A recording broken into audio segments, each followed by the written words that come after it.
First 2 episode जब हमने इसकी देखी, फर्स्ट एपिसोड का जो पहला सीन जब खुलता है तो उसमें पता चलता है कि एक नवाब साहब हैं। नवाब साहब जो हैं वो इंतहाई कंजूस जो कि हैं, और उन्होंने बड़े ही अरसे से अपनी हवेली की जो मुरम्मत है वो भी नहीं कराई, और बहुत लोग एहतजाज कर रहे हैं। ड्रामा आगे बढ़ने लगता है। इंट्रोडक्शन बहुत अच्छा लगा मुझे, हीरोइन का जो इंट्रोडक्शन था, लेकिन मुझे वो खस्ता हाल जो हवेली है वो नहीं दिखाई दी गई। ओवरऑल मैं ढूंढती रही दोनों एपिसोड्स में कि खस्ता हाल हवेली कहाँ है, कहीं का रंग उतरा हुआ दिखाते। एक मखसूस सीन था जिसमें सिपेज भी दिखा दी उन्होंने कि जी अच्छा पानी टपक भी रहा है, रंग उतरा हुआ भी है, जो सोफ़े के जॉइंट्स हैं वो टूटे हुए हैं, जो रिश्ते वाला सीन होता है। चूना मल के हमारी हीरोइन फूंक मारती है और वो उड़ के जाता है। ठीक है, इट्स गुड। इन 2 एपिसोड में मैं अभी इतनी से इम्प्रेस नहीं हो पाई, बट 1 थम्स अप। करें डायरेक्टर एंड राइटर्स की, राइटर हैं इसमें 2, नासिर हुसैन एंड यासिर ताज ने लिखा है, और इसके अलावा यासिर हुसैन ने इसे डायरेक्ट किया है। इतना कन्फ्यूजन है ना, मतलब सारे लगता है एक ही फैमिली में सब एक साथ शुरू हो गए। बट अगेन जो मैंने उस वक़्त कहा था कि ये जो थिएटर ड्रामा है उसके डायलॉग और जो ड्रामे के डायलॉग्स हैं वो बड़ी डिफरेंट होते हैं, उनकी सिचुएशंस भी बड़ी डिफरेंट होती हैं। मुझे पहली 2 एपिसोड काफ़ी लेज़ी लगी। जितना इसके अंदर हलचल हो सकती थी या होनी चाहिए थी वो नज़र मुझे नहीं आई।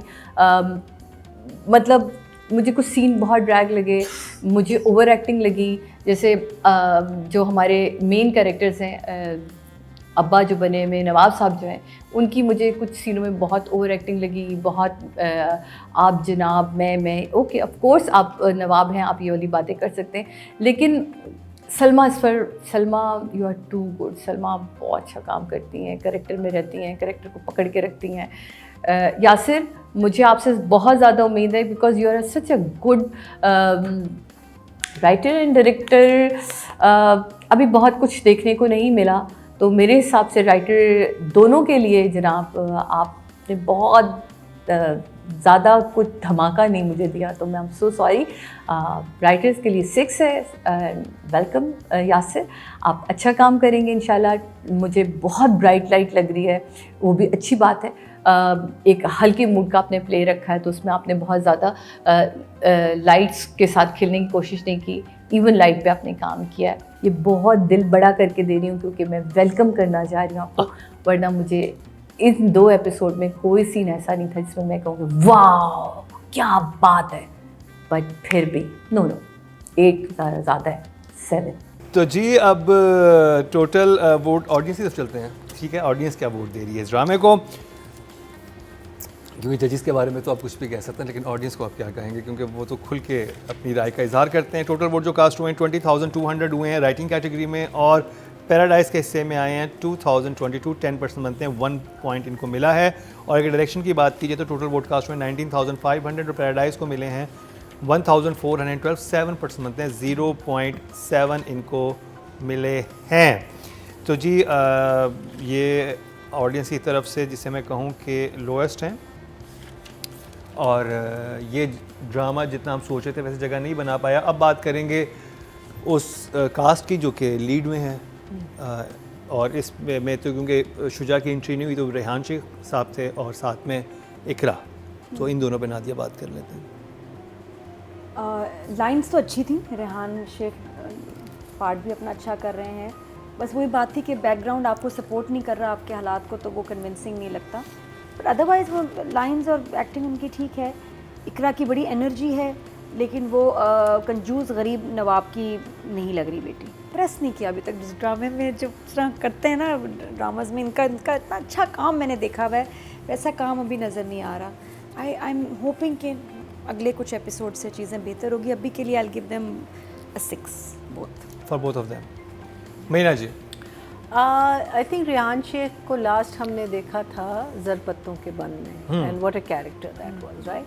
This could also be a very interesting character. Hopefully let's keep our fingers crossed. Sometimes आपका स्टार्ट ज़रा धक्का वाला होता है एंड आगे जाके शायद कहानी पिकअप करे। Let's hope and pray for all the place that come on. मैं कहती हूँ कि you know, there should be an element of success for all of them. I think if it comes to acting, nothing amazing, very similar to what we've been seeing. So I will give them both, I think, yeah, 6 is good for both of 6 them, yeah. For Rehan Shaikh and Iqrar Aziz. देखते हैं सादिया इमाम क्या number दे रही हैं। Male category में हम बात करें रेहान शेख साहब की, तो वो तो बहुत ही कमाल के खुद आर्टिस्ट हैं। इतना उनके उस पर काम है। अगर आप पीछे मुड़ के देखें, अभी कुछ अर्से पहले हमने जो है जर्द पत्तों का बन देखा और कमाल का उसमें हमने उनका कैरेक्टर देखा। लेकिन यहाँ मुझे ऐसा लग रहा है कि शायद एक कूल एनवायरनमेंट था, इजी एनवायरनमेंट था, हंस रहे थे, खेल रहे थे। क्योंकि आप ना जब बहुत सारे थिएटर के लोग जमा हो जाते हैं, या क्योंकि इसका मैं इसलिए अंदाज़ा कर सकती हूँ, जब मैं लाहौर में काम करती थी तो वहाँ ना हमें स्टेज आर्टिस्ट बहुत, हमारे साथ इर्द गिर्द के एक बहुत सारे कैरेक्टर थे, तो वो सम टाइम ड्रामा जो है ना वो स्टेज ड्रामा लगने था। तो मैं क्योंकि कराची से जाती थी तो मैं बोल पड़ती थी, नो नो नो, ये वाली लाइन यहाँ नहीं होगी, या इस तरह के एक्सप्रेशन नहीं होने चाहिए, क्योंकि ये टीवी का मीडियम है और ये बड़ी सीरियस कॉन्वर्सेशन चल रही है। लेकिन क्योंकि आपका लाइट मूड प्ले है तो वो एक अभी तो फ़िलहाल बहुत अच्छा लग रहा है। बट मुझे रेहान शेख साहब आपसे इससे ज़्यादा उम्मीद है, क्योंकि एक मुझे लग रहा है स्टबन से कैरेक्टर में फंस से गए हैं। इसमें और वेरिएशन हो सकती थी, इतना अट्रैक्टिव काम नहीं था जिसके लिए मैं कहूँ कि आउट ऑफ 10 था, लेकिन इतना बुरा काम भी नहीं था। सो आपके लिए 8। जी जनाब, तो फीमेल कैटेगरी में बात करें, मेरी फेवरेट एक्ट्रेस हैं ये इकरा अजीज़ जनाब, और मैं इसको जब देखती हूँ तो मुझे बड़ी झलक सी अपनी नज़र आती है। वही चुलबुलापन, वही काम करने की अदा, एक अलग सा अंग इसके अंदर है लड़की में, तो काम ये अपने हिस्से का कमाल काम करती है। फ़िलहाल के लिए आपके लिए भी 8 फॉर रेहान शेख एंड इकरा अजीज।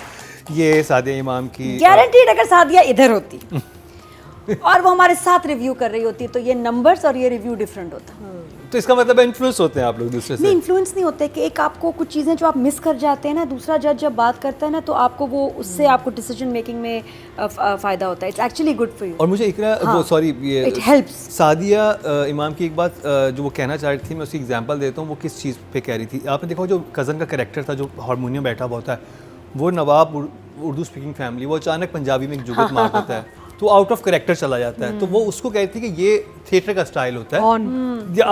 आपने क्लैप लेनी ऑडियंस से तो आप ऐसे यही लग रहा है, लग ही यही रहा है। और क्या पता ये कोई थिएटर प्ले ही हो जिसको लेके बना दिया उन्होंने। हाँ, दुनिया में कितनी दफा होता है। I mean some of the best plays that have become fantastic films have been लेकिन फिर आप उनका but the thing is yeah exactly फिर आप उसका स्क्रीन प्ले तो लिखते हैं ना, क्योंकि आप टीवी के मीडियम पे लेके जा रहे हैं, फिर स्क्रीन प्ले स्ट्रांग होना चाहिए। बट वैसे पता मेरा बड़ा दिल कर रहा है मैं इकरा को किसी सीरियस रोल में देखूं, इंटेंस सीरियस रोल, बड़ा दिल चाह रहा है, क्योंकि एक के बाद एक इसके कॉमेडी आए हैं ना, तो मेरी बड़ी फेवरेट एक्ट्रेस में है। मेरे ये खुद थोड़े एक जैसे से हैं। और इनका जो सबसे इंटरेस्टिंग कैरेक्टर था वो एक थी लैला में था, जिसमें जो इसी प्रोडक्ट इन्हीं का यासिर के बना हुआ ड्रामा था जो मैंने लास्ट में, उसके बाद मन्नत मुराद देखें या हम रोमियो जूलियट देखें। अच्छी लगी। हाँ, झूठी वो मैंने नहीं देखा था। मैंने जो हमने इस ड्रामे में जो इनके ड्रामे रिव्यू किए बड़ा अच्छा था, तो I want to see her in a more serious role.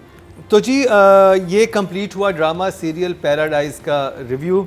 अधिका जी अब आप बात कर सकती हैं। हाँ चलो, थैंक यू, मैं आज़ाद हो गई। आप आज़ाद हो गई हैं। उनको स्टैचू बना दिया था हमने। हमने स्टैचू बना दिया था क्योंकि, और जब भी सेट पे आती थी ये भी बहुत एक्साइटेड थी कि पैराडाइज आने वाला है। हम लोग बहुत एक्साइटेड थे, लेकिन आपको कैसे लगा वैसे अधिका जी? वैसे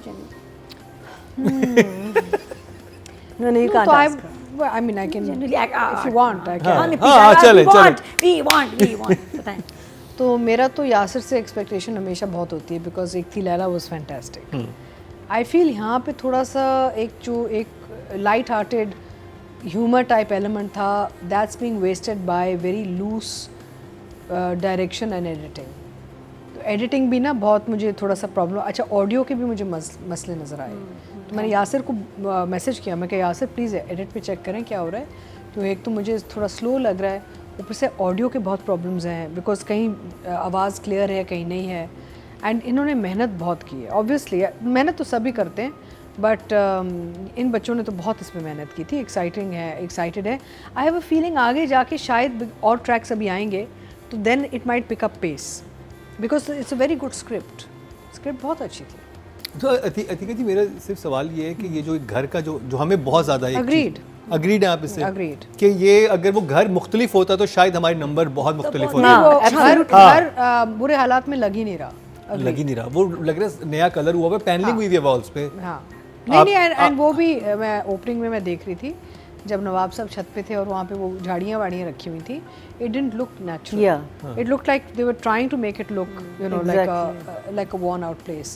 So yes, I agree completely, and I'm hoping आगे जाके maybe things will pick up and it'll get better, pace will pick up, edit will improve, and हमारा भी track आएगा. I think हम आते हैं 11th या 12th episode से आते हैं, myself and. बस अब नेक्स्ट का भी रिव्यू करेंगे. हाँ. 11 हफ्ते break. So I'm hoping. I mean, I just pray कि it picks up and it improves because they worked very hard. चलिए जी.